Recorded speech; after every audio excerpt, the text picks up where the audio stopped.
नमस्कार. गुरुच्या गप्पांमध्ये आज आपल्या सोबत आहेत माहिती अधिकार व युवा राज्य फाउंडेशनचे संस्थापक अध्यक्ष सन्माननीय महारुद्र तिकुंडेश्वर. खरं तर सातारा शहरातील अत्यंत महत्त्वाचा असलेला कळीचा मुद्दा मध्यवर्ती बस स्थानकाचं इन गेट आणि आउट गेट या अनुषंगानं खरं तर तिथं होत असलेल्या निर्माण होत असलेल्या समस्या आणि त्या अनुषंगानं नुकतंच राज्याचे सार्वजनिक बांधकाम मंत्री नामदार शिवेंद्रसिंहराजे भोसले यांनी या संदर्भात आग्रही भूमिका घेतलेली आहे. या अनुषंगानं खरं तर आपण आज गुरुच्या गप्पांमध्ये सरांसोबत चर्चा करणार आहोत. इथं सातारकरवासियांच्या दृष्टीनं चांगली आहे आणि काय म्हणतात त्याला की आनंददायक गोष्ट आहे. नेहमीच हा कोई नाका टू विकास बँक चौक हा नेहमी ट्रॅफिकच्या दृष्टीनं गजबजलेला भाग आहे आणि यामध्ये एस टी महामंडळाच्या ज्या गाड्यांची अवस्था आहे किंवा ज्या पद्धतीने गाड्या ते चालवतात त्याप्रमाणे हा नेहमी ट्रॅफिकचा भाग तयार होतो आहे. या ठिकाणी काही ठिकाणी वन वे टाकलेले आहेत, काही ठिकाणी डायव्हर्शन टाकलेले आहे. असं असून सुद्धा या ठिकाणी नेहमी गजबजल्याने ट्रॅफिक कंटिन्यू असतं. त्याचबरोबर त्या ठिकाणी ट्रॅव्हलच्या ज्या गाड्या आहेत, ट्रान्सपोर्ट गाड्या आहेत, त्यामुळे सुद्धा हे ट्रॅफिक जाम होतं. आणि वारंवार सातारा नगरपालिका असेल किंवा इथले लोकप्रतिनिधी असतील त्यांनी सुद्धा वारंवार एस टी महामंडळाला वारंवार विनंत्या करून ती गेट बदलण्या संदर्भात वेळोवेळी सूचना दिलेल्या आहेत. तरीही एस टी महामंडळ ही अडग्यागत भूमिका घेत आहे आणि सर्वसामान्याला त्रास होईल अशी त्यांची कृती सध्या दिसून येत आहे. सध्या मंत्री महोदयांनी जे त्यांना सूचना केलेल्या आहेत, नगराध्यक्षांनी सुद्धा सूचना केलेल्या आहेत आणि ह्या सूचनांचं ते पालन करण्याच्या तयारीत नाही आहे. आता जे आउटगेट इन गेट जे त्यांनी बॅकसाईडने घ्यायचे म्हणजे पूर्वेच्या बाजूने घ्यायचे ते चांगल्या पद्धतीने होऊ शकतं. लोकांना सर्वसामान्य किंवा ग्रामीण भागातील येणाऱ्या लोकांना त्याचा अडथळा होऊ शकत नाही. हे असं असताना सुद्धा एस टी महामंडळ किंवा त्याचे जे व्यवस्थापक कोण आहेत हे सुद्धा अडग्यागत भूमिका घेऊन आम्हाला पाठीमागच्या बाजून अडचण तयार होती, आमचं जागा वेस्ट जाती वगैरे वगैरे अशी कारणं सांगून अनेक वर्षे ते प्रलंबित ठेवत आहेत. परंतु सध्या मंत्री महोदयांनी आणि नगराध्यक्षांनी सातारा नगरपालिकेने जी अग्रेसिव्ह भूमिका घेतलेली आहे, सातारा शहरातून या बाबतीत मोठा उठाव होण्याची शक्यता नाकारता येत नाही. आणि जर त्या बाबतीत जर कोणताही कायदा आणि सुव्यवस्थेचा प्रश्न निर्माण झाला तर एस टी महामंडळ ह्या गोष्टीला जबाबदार राहील. एस टी स्टँड परिसरामध्ये अपघातांची मालिका आपण ह्या गेल्या वर्षभरामध्ये पाहिलेली आहे. 7 स्टारच्या समोर देखील असेच अपघात घडलेले आहेत.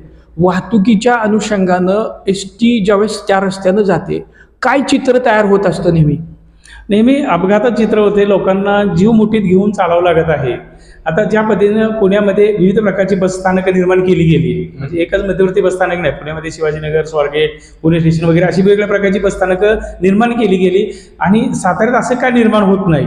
ज्या बाह्य गाड्या आहेत म्हणजे जिल्ह्याच्या बाहेरच्या ज्या गाड्या आहेत त्यांच्यासाठी वेगळं बसस्थानक त्यानं निर्माण करावं. यासाठी सातारा नगरपालिकेनं जो नवीन DP तयार झालेला आहे, डेव्हलपमेंट प्लॅन तयार झालेला आहे, त्यासाठी त्यांनी शिवराज पंपाच्या सातारामध्ये शिरताना शिवराज पंपाच्या बाजूला जी नर्सरी वगैरे आहे त्या ठिकाणी 3 एकर जागा एस टी महामंडळासाठी आरक्षित केलेली आहे. त्या सुद्धा गोष्टीचा एस टी महामंडळाने विचार करावा की सातारा जिल्ह्याच्या बाहेरच्या ज्या गाड्या आहेत बाहेरच्या त्या गाड्यांसाठी ते स्वतंत्र स्टँड करावं आणि सातारा जिल्ह्यातील जे आहे त्यासाठी हे स्टँडचा वापर करावा. संग्रहालय झालेलं आहे त्यामुळे वर्दळ कायमच आहे. त्याचबरोबर एस टी ज्यावेळेस येतात इन होते आणि आउट होते तर तिथं वारंवार रांगाच्या रांगा लागल्याचं चित्र आहे. कारण मूळतः असं आहे की एस टी महामंडळाच्या गाड्या आहेत त्या नियोजनबद्ध चालत नाही आहेत किंवा त्यांचे जे ड्रायव्हर वगैरे जे आहेत ते गाड्या नीट बघून चालवत नाहीत, कशा बी गाड्या आडवे मारतात. त्यामुळं येणारे इतर वाहनं आहेत ते ऑटोमॅटिकच एकमेकाला घासतात किंवा एकमेकाला आडवे जातात. त्यामुळे ऑटोमॅटिक त्या ठिकाणी ट्रॅफिक जाम होतं. आणि त्याचबरोबर त्या ठिकाणी असणारे जे काही रिक्षा थांबे आहेत, खाजगी वाहनधारक आहेत, हे सुद्धा रस्त्यावर अतिक्रमण करून त्या गोष्टीला अडथळा निर्माण करत आहेत. पण ह्या सगळ्या गोष्टीचा जर विचार केला हे झाले यांचे व्यावसायिक, पण सर्वसामान्य जो नागरिक आहे ह्याला ह्या गोष्टीला सामोरे जावं लागत आहे. मग सर्वसामान्यांचा कोण विचार करत नाही, त्याच्या जीविताची काही कोण पर्वा करत नाही, त्याला काय त्रास होईल याची कोणीही ग्वाही घेत नाही, कुणी असू द्या. प्रकारांच्या माथी भुर्दंड मारला गेला. तत्कालीन पोलीस अधीक्षक आणि वाहतूक शाखेचे प्रमुख यांनी एक भूमिका घेतली की वळसा मारून तुम्ही आलं पाहिजे. नागरिकांच्या सुरक्षिततेसाठी म्हणजेच एस टी महामंडळाला सेफ ठेवायचं. कारण की यामध्ये सातारकरांकडून रिक्षा चालक असतील किंवा अन्य खाजगी वाहनं असतील आणि खुद्द एस टी महामंडळ असेल यांनी जादा भाडं आकारलं आणि नागरिकांची तिथं गळचेपी झाली. आणि प्रशासन निर्डावलेल्या भूमिकेत दिसलं. की ह्या सगळ्या गोष्टीचा बळीचा बकरा होतो ते सर्वसामान्य नागरिक बळीचा बकरा होतो की जो एसटीचा आधार घेऊन स्वतःचा प्रवास करतो आणि याच्या बाबतीत कुठलाही विचार केला जात नाही. कोणत्याही प्रकारचा वाहतूक व्यवस्थेत बदल असेल, परमनंट वाहतूक व्यवस्थेत बदल असेल, तर हा बदल करताना तुम्ही सर्वसामान्यांना विचारात घ्या ना. तुम्ही नुसतं पेपरला जाहीर नोटीस दिली की आम्ही असा बदल करतोय आणि त्याच्या बाबतीत लोकांनी हरकती वगैरे करतात, सर्वसामान्य नागरिक ह्या गोष्टीकडे दुर्लक्ष करतो किंवा त्या बाबतीत जास्त जागृत नसतो. मग तुम्ही जे रस्ते असतील, जे डायव्हर्शन करणारे, वन वे करणारे, कन्व्हर्शन करणारे, यू टर्नमध्ये घेणारे, तर त्या त्या रस्त्याचा वापर करणाऱ्या नागरिकाचा विचार करा. कोणी नाक्यापासून भूविकास बँकेपर्यंत कुठेही त्याला यू टर्न नाही आहे. मग आता एवढा मोठा वळसा घालून कोण येणार, कोणासाठी येते, नक्की काय? म्हणजे या बाबतीत सुद्धा प्रशासन असलेला मूळ रस्ता त्यांनी भिंत किंवा बॅरिगेड्स लावून त्यांनी बंद केला आणि कारण काय सांगितलं की नागरिकांच्या जीवितास धोका. मग मला सांगा, हे बॅरिगेड्स लावल्यानंतर माझ्या माहितीनुसार किंवा प्रशासनाकडे देखील त्याची माहिती आहे, त्याच्यानंतर किमान अपघात तिथं झाले की ज्याच्यामध्ये ती लोक दुर्दैवी मृत्यू झालेला आहे. मग ह्या घटना घडल्या, मग तुमचं काय नियोजन झालं? आणि याला खऱ्या अर्थानं कुणीही त्याच्या संदर्भात उठाव पण केला नाही, कारण की प्रशासन ज्यावेळेस एखादी भूमिका घेतं पण ती लोकहिताची आहे का? त्याच्यामध्ये सर्वसामान्य समाज हा त्याच्या ह्याच्यामध्ये व्यापलेला आहे, त्यामुळे तो उठाव करायच्या दृष्टीने विचार करत नाही. सुशिक्षित नागरिक हा त्याच्या कामात व्यापलेला आहे, त्यामुळे त्याला ह्याच्याशी काही घेणं देणं नाही. मग राहतो विरोध करायला कोण? तर कुणी नाही. त्यामुळे प्रशासन या गोष्टी प्रशासन असेल किंवा एकूणच सातारा जिल्हा प्रशासनानं तो वळसा घालायचा निर्णय घेतला. सर्वसामान्य नागरिकांच्या प्रवाशांच्या माथी भुर्दंड आकारला. वाहतूक शाखा देखील त्याच्याकडे दुर्लक्षच करत होते. ती चांगली बाब आहे म्हणत होते, आम्ही त्याचं कौतुक केलं. मात्र या गोष्टी ज्या प्रशासनाने केल्या, मात्र तिथली अतिक्रमणं काढण्यासाठी प्रशासन अग्रेसिव्ह झालं नाही. तिथल्या रिक्षा चालकांच्या ज्या समस्या आहेत ते सोडवल्या गेल्या नाहीत. मूळ मुद्दा जो आहे, जे अतिक्रमणाचा मूळ मुद्दा आहे, टपऱ्याचा मूळ मुद्दा आहे, पार्किंगची दुरवस्था आहे, कोणत्या प्रकारचं प्रशस्त पार्किंग नाही, आणि ते तुम्ही न बघता तुम्ही फक्त वळसे घाला आणि यू टर्न करा आणि इथून रस्ता अपघात होतो, एवढंच फक्त बघताय तुम्ही. आज जर तुम्ही भूविकास बँक ते पोई नाका हा रस्ता पुन्हा तोच विषय बोलतो मी, भूविकास ते पोई नाकाचा हा रस्ता जर बघितला तर हा पूर्णपणे अतिक्रमित झालेला आहे. मग त्यांची वाहनं कुठं रस्त्याला लागतात, मग लोकांनी चालायचं कुठं? मग अपघात होणार नाही तर का होणार नाही? मग तिथं होणाऱ्या अपघाताच्या बाबतीत तुम्ही सर्वसामान्यांना का विचारात घेत नाही? मग सर्वसामान्य जीविताच्या धोका निर्माण त्याची जबाबदारी कोण घेतं? मग माझी प्रशासनाला अशी विनंती आहे की या ठिकाणी जे अतिक्रमण होतात, कुणाच्याही वरदस्तान होत असतील, मी कोणाचा आरोप करणार नाही, कुणाच्या वरदस्तान होत असतील तर त्या टपरी चालक असेल किंवा त्याचा कोण राधा असेल किंवा कोण नगरसेवक असेल, प्रतिनिधी असेल, कोणी असेल, तर ह्यांच्याकडे 100 रुपये टेम्पर ॲफिडेव्हिट घ्या ना प्रशासनाने. तुम्ही जेव्हा 25 रुपयाची पावती फाडता नगरपालिका म्हणून किंवा PWM त्याच्याकडे तुम्ही अतिक्रमण चार्जेस घेता, तर तुम्ही त्याच्याकडे एक ॲफिडेव्हिट करून घ्या ना की ह्या परिमासमध्ये जर कोणत्या प्रकारचा अपघात झाला तर त्या अपघाताला आपल्याला जबाबदारी घेऊन त्याचा होणारा मेडिकल खर्च तुमच्याकडे वसूल करण्यात येईल. असे ॲफिडेव्हिट काय घेत नाही तुम्ही? एसटी महामंडळाच्या माध्यमातून BOT तत्व आपण म्हणूया, बांधा हस्तांतरित करा आणि त्याचा लाभ घ्या, ह्या तत्वाचा वापर केला गेला. एक भव्य दिव्य अशी खाजगी संकुल उभारण्यात आलं. मात्र एसटी महामंडळाची आजची इमारत पाहिली असता, बस स्थानक पाहिलं असता, अक्षरशः म्हणजे काय म्हणूयात की ते मरण यातना सहन करतंय. काय सांगा? आता हे जे BOT जे हा प्रकार आहे, हा इंग्रजशाहीची राजवटीतला प्रकार आहे. इंग्रजशाहीच्या राजवटीतला तर तुम्ही म्हणाल कसं काय? तर BOT हा प्रकार मॅक्झिमम त्या ठेकेदार किंवा संबंधित प्रतिनिधीला पोचण्याचा प्रकार आहे. एवढ्या मोठ्या मोक्याची जागा आहे, तुम्ही BOTवर देताय. तुम्ही जर त्या ठिकाणी स्वतःच महामंडळाने जर डेव्हलपमेंट प्लॅन आखला, स्वतः डेव्हलपमेंट प्लॅन केला तर करोड रुपये महसूल त्याच्याकडे गोळा होईल ना. आज स्टार सारखी जी इमारत बांधलेली पलीकडचे काय तिथे पार्किंग व्यवस्था आहे? सातारकर म्हणून तुम्ही सांगा की पार्किंग व्यवस्था आहे का तिथे? नीट नाही आहे. आज मी त्यांना BOTवर बांधलेलं प्रशासकीय कार्यालय मागच्या बाजूला, तिथं आज नीट लोकांना जाता येत नाही, तिथं पार्किंगची व्यवस्था नाही. तुम्ही BOTवर करता काय नक्की? म्हणजे ठेकेदार किंवा लोकप्रतिनिधी किंवा संबंधित जे कोण आहे, चेअरमन, याचा अध्यक्ष कोण असेल, म्हणजे ह्यांना पैसा मर्यादा मिळण्यासाठी हे BOT सिस्टम राबवली का? तो त्यांचा भाग असेल. मुद्दा असा आहे की तुम्ही ती गोष्ट करताय, म्हणजे प्राणायाम घालायची वेळ आणताय आणि समजा इन गेट किंवा आउट गेट एक बाजूला केलं पारंगे चौकाच्या साईडला. आता जे नामदार शिवेंद्रसिंह राजे भोसले यांनी भूमिका घेतली, नगराध्यक्ष उपनगराध्यक्ष भूमिका घेतली, ते आग्रही झाले. त्यांनी DC पण तिथं जाऊन संवाद साधला. गोष्ट का ते करत नाहीये? एक मंत्री महोदय आणि लोकप्रतिनिधी एवढी त्यांच्या बाबतीत विनंती करतात की तुम्ही हे करून घ्या, तर तिथला DC ऐकत नाही. म्हणजे याचा अर्थ मंत्री महोदयापेक्षा लोकप्रतिनिधी मोठा आहे का? म्हणजे हा सुद्धा विचार करण्याची हे आली ना, वेळ आली ना, की आज अशा प्रशासनाचं मनोबल किती वाढले की आमचं कोण काय करू शकत नाही.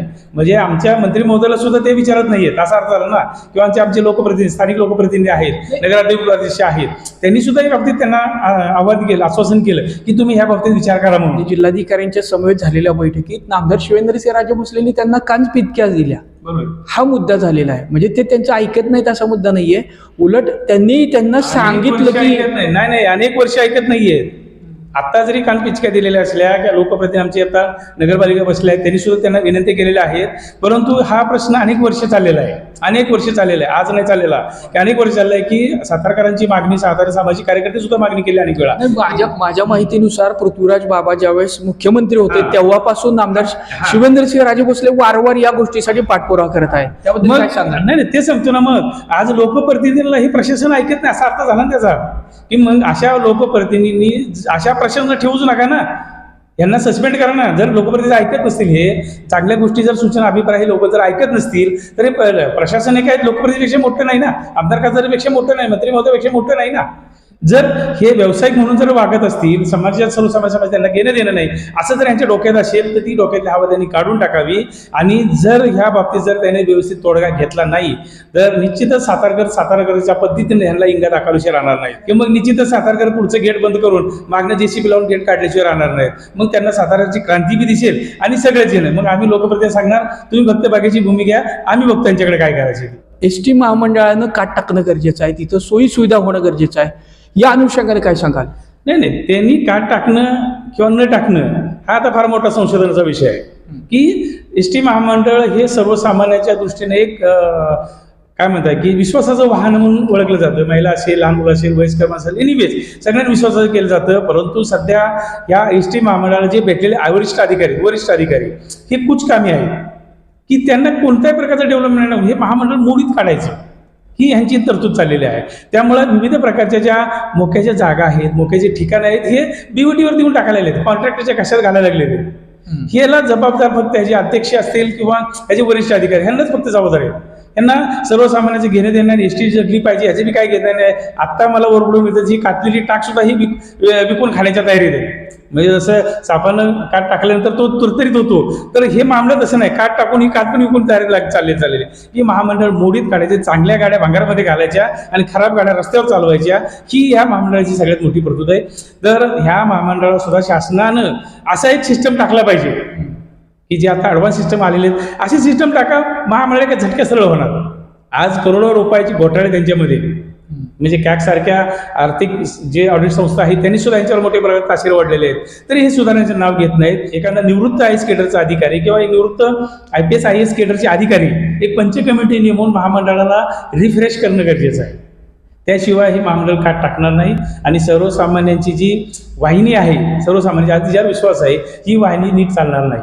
नुसती तोट्यात महामंडळ तोट्यात चालत नाही, परंतु ह्याने तोट्यात चालून स्वतःचे मात्र बंगले इमले बांधलेले आहेत.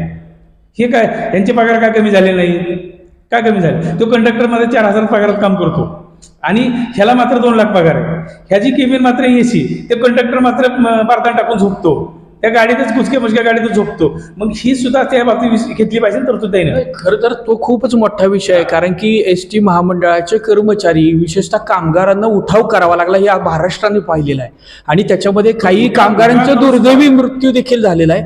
तरी देखील बऱ्याचशा गोष्टी हे नमलेल्या नाहीत ना, उठाव करून सुद्धा नमलेले नाहीत ना. आज कंडक्टर ड्रायव्हरला काय सुविधा त्यांच्याकडनं? महामंडळ जे आपण मध्यवर्ती बस स्थानक परिसर जर पाहिला तर तिथं एसट्या जशा आत कशाही येत आहेत, तिथं जे रस्ते आहेत त्यांना खड्डे पडलेले आहेत, तिथं जे सांडपाणी व्यवस्थापनाचा प्रकल्प नाहीये किंवा सांडपाणी व्यवस्थापनाची सुविधा नाहीये, नागरिकांच्या आरोग्याच्या अनेक समस्या आहेत, मात्र तिथं बजबजपुरी वाढलेली आहे, तिथला कचरा वेळेत उचलला, अनेक समस्या आहेत. तो स्लॅब कधी पडून कोणाला दुखापत होईल, म्हणजे काय म्हणूयात की कधीही दुर्घटना घडू शकते, जीवितहानी होण्याची दाट शक्यता आता त्या इमारतीकडे बोल आहे. ह्या बाबतीत सुद्धा जर भविष्यामध्ये या परिसरामध्ये एसटी महामंडळाच्या माध्यमातून किंवा एसटी महामंडळाच्या ह्याच्यातून जर कोणत्याही प्रकारचा अपघात झाला, नुकसान झालं, तर त्या DC ला जबाब धरण्यात यावं अशी मी शासनाकडे मागणी करतो. आणि त्या डीसीच्या आडमुठ्या धोरणामुळे जर महामंडळाचे लोकांच्याकडनं किंवा एस टीकडनं जर सर्वसामान्य नागरिकाला कोणतीही इजा किंवा दुर्घटना घडली तर त्याच्या पगारात नव्हे तर त्याची मालमत्ता जप्त करून नुकसान भरपाई द्यावी. अधिकारी बऱ्याच वेळेला कागदी घोडे नाचवतात आणि वरिष्ठांच्याकडं सगळं आहे असं सूचित करतात. मात्र साताराच्या ठिकाणी तुम्हाला नियुक्ती मिळाल्यानंतर सातारकरांच्या दायित्व तुमच्याकडे आहे. काम करण्याची मानसिकता असली की कागदी घोडं कसे बी नाचवा ते 24 तासाच्या आत पूर्ण होतं. तुमचा उद्देश चांगला पाहिजे, तुमची समाजसेवा नीट पाहिजे, समाजाच्या दृष्टीने तुमची आत्मीयता पाहिजे. ही जर चांगली असेल तर 24 तासात सुद्धा वरिष्ठाकडनं आदेश मिळत नाही अशातला भाग नाही. तो अगदी घोडं तयार करायचं आणि केबिनमध्ये ठेवून द्यायचं तर होत नाही, ती आत्मीयता नसती. तुम्हाला काही घेणे देणं नाही का आम्ही केला कागद हे दाखवणं म्हणजे आत्मीयता नव्हे. तर तुम्ही स्वतः प्रपोजल तयार करा, वरिष्ठाकडे जा, समजून सांगा. तर 24 तासाच्या आत ऑर्डर आपलं इम्प्लिमेंट होत नाही अशातला भाग नाही. पण यांची काम करण्याची मानसिकताच नाही ना. गाड्या आहेत ज्या पश्चिम भागात नाही येतात त्यांच्यासाठीच फक्त हे इनगेट ठेवा ना. कुठलं जे आता ऑलरेडी चालू इनगेट आउटगेट चालू आहे आता ते सातारा तालुक्यातील किंवा पश्चिम घाटातून किंवा पश्चिम भागातून ज्या व्हेकल येतात, गाड्या येतात त्यांच्या पुरतच मर्यादित ठेवा ना. आणि ज्या पूर्व दक्षिण उत्तर भागातून ज्या गाड्या येतात त्यासाठी इनगेट आउटगेट त्या बाजूने ठेवा ना. काय फरक पडतोय का? तर काहीच फरक पडण्याचं कारण नाही ना. म्हणजे त्यामुळे वाहतुकीत सुसूत्रता येईल. 100% डायव्हर्शन होणार ना. म्हणजे ह्या ठिकाणी असणारी रिक्षाची गर्दी ती दोन्ही बाजूला डिवायडेड होईल. ह्या बाजूला एकाच बाजूला असणारी पब्लिकची गर्दी ती दोन्ही बाजूला डिवायडेड होईल. पार्किंगची दोन्ही बाजूला डिवायडेड होईल. या गोष्टी होणार ना, का होणार नाही? आणि आता पोवई नाक्यापासून पारंगे चौकापर्यंत खाली अगदी वाडे फाट्यापर्यंत इतका दर्जेदार रस्ता झालेला आहे आणि खूप मोठा प्रिमायसेस मिळालेला आहे ना. उत्कृष्ट रस्ता झालेला आहे. त्यामुळे महामंडळाला असं काय हे करायचं ऑब्जेक्शन करायचं कारण नाही ना काही. त्यांना जनतेची सेवा महत्वाची आहे का महामंडळाच्या जागा वेस्ट जाते हे महत्वाचं आहे, हे त्याने पहिल्यांदा ठरवावं. आणि त्या ठिकाणी सुद्धा त्यांनी एसटी महामंडळांनी स्वतंत्र बहुमजलीय पार्किंग व्यवस्था करावी 2 व्हीलर आणि 4 व्हीलरसाठी. त्यांच्या येणाऱ्या म्हणजे प्रवासी धारक आहेत त्यांच्यासाठी त्यांनी स्वतंत्र पार्किंग व्यवस्था करावी. त्याच्या गाड्या रस्त्यावर लागलेल्या पाहिजे. बरोबर. आणि तिथं आतमध्ये ज्या पद्धतीनं त्यांची व्यावसायिकता देखील ते जपतायत, साहजिक आहे, तो त्यांच्या मिळकतीचा भाग आहे आणि तो त्यांनी कसा करावा हा त्यांचा अधिकार आहे. मात्र हे करत असताना तुम्ही जो म्हणाला हा जनतेचा प्रिमाइस आहे, जनतेचं महामंडळ आहे, ते त्यांच्या वैयक्तिक मालकीचं नाहीये. खरंच हे होते महारुद्र तिकोंडे सर की ज्यांच्याशी आपण सातारा जिल्ह्यातील आणि सातारा शहराच्या मध्यवर्ती बस स्थानकाचा अत्यंत कळीचा मुद्दा जो अनेक दिवसांपासून घोंगडं भिजत आहे अशा पद्धतीनं प्रलंबित राहिलेला आहे. नामदार शिवेंद्रसिंह राजे भोसले यांनी वेळोवेळी या संदर्भात पत्रव्यवहार केलेले होते, आंदोलनाचा पवित्रा घेतला होता. मात्र परिस्थिती जशी जशी येईल तसं निर्णय प्रक्रिया बदलत गेली. मात्र आता स्वतः नामदार शिवेंद्रसिंह राजे भोसले हे सार्वजनिक बांधकाम मंत्री आहेत आणि नक्कीच त्यांच्याकडे तो अधिकार आहे. त्या अधिकारवाणीने त्यांनी प्रशासनाला सूचना केलेल्या आहेत, त्यांना कानपिचक्या दिलेल्या आहेत. या अनुषंगाने सातारा नगर परिषदेचे नगराध्यक्ष अमोल मोहिते, उपनगराध्यक्ष DG बनकर आणि एकूणच सर्व सभापतींनी येऊन काही दिवसांपूर्वी इथल्या DCशी संवाद साधला होता आणि ही भूमिका घेतली होती. आज महारुद्र तिकोंडे सरांनी देखील वेळोवेळी त्यांची भूमिका ही लोकहिताची असते. आंदोलनाच्या भूमिकेतनं ते वेळोवेळी प्रशासनाला जागं करण्याचे काम करतात. त्यांनी देखील प्रशासनाला इशाराच दिलेला आहे की लोकहिताच्या आड जर कुठले अधिकारी येत असतील तर आम्हाला सातारची क्रांती काय असते हे दाखवून द्यावं लागेल.